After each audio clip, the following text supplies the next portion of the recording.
I got some wisdom on this. I was asking the Lord why people struggle so much with forgiveness versus unforgiveness. Well, there's a couple reasons if you look at it just on the surface. Like, well, because they still are thinking for themselves, so they have lines people can cross, chips that can be knocked over. So they have unspoken expectations, which means they're getting failed. Are you following me? But even in that, I'm saying, okay, but even in that, why is unforgiveness, like people will say this, who's ever heard somebody say this, well, you need to back off and just give me some time. Sometimes it just takes some time. And they're talking about forgiving. Or they say, well, stop, back off, I'm trying to forgive. If you're trying to forgive, you're in unforgiveness.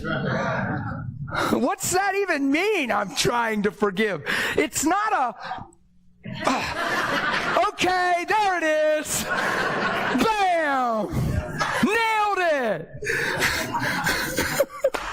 What does that even mean, I'm trying to forgive? It's a perspective. It's a perception. It's a position of heart. Forgiveness isn't a feeling, and it's not a... Got it. See, we deceive ourselves. We're buying time we don't have when well, I'm trying to forgive, brother. That's religious. That means you're in unforgiveness. So I'm like, Lord, why is it like that? Why do I hear that from people? Here's what I saw in my heart when I was inquiring of the Lord. It's a while back.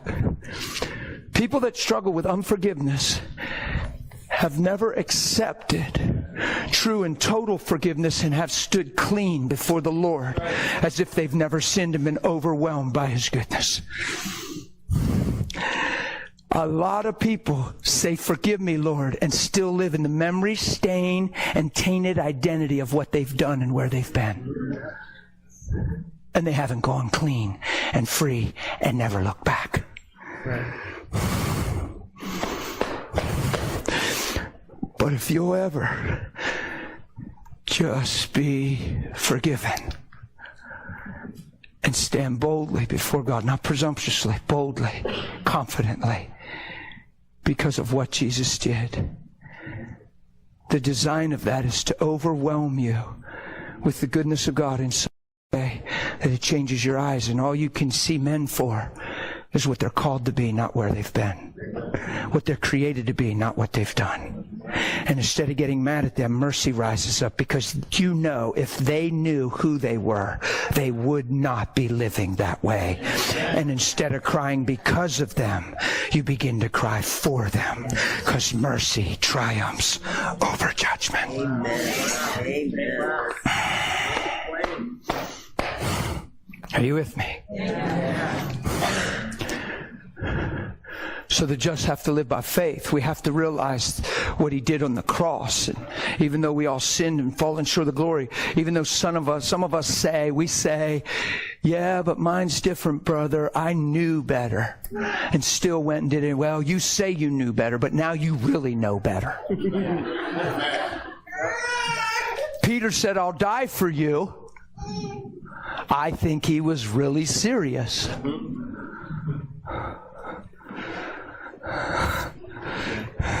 Yeah.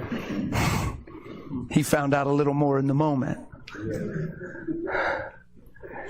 Took that sword and started doing some cutting. I think he was really serious when he said, I'll die for you. I think everybody at the table was serious when they said they'd die for him, because they all whispered among themselves and said, we'll all die for him. He said he's going to be struck and they're going to scatter. And when he was done talking, he said, well, I ain't scattering. Jesus said they were going to scatter. Well, I ain't scattering. I think they were serious. Who's ever heard somebody say, well, you don't understand, my sin was willful because I knew better and did it anyway. So they put themselves in a different category and forbid themselves remission of sin, when they actually see more now than they've ever seen. Whoever thought you knew something, found out you didn't really know it, and then you knew it. But before you were willing to say, I know it. And then time go by and now you know it. See? So I've just seen people come up with about every little line that keeps themselves from this goodness that wants to wash over every one of us. Because honestly, it's not your willpower that causes you to change. It's not just your discipline that causes you to change. It's not just seeing the grossness of your sin that causes you to change. It's His goodness that leads you to change.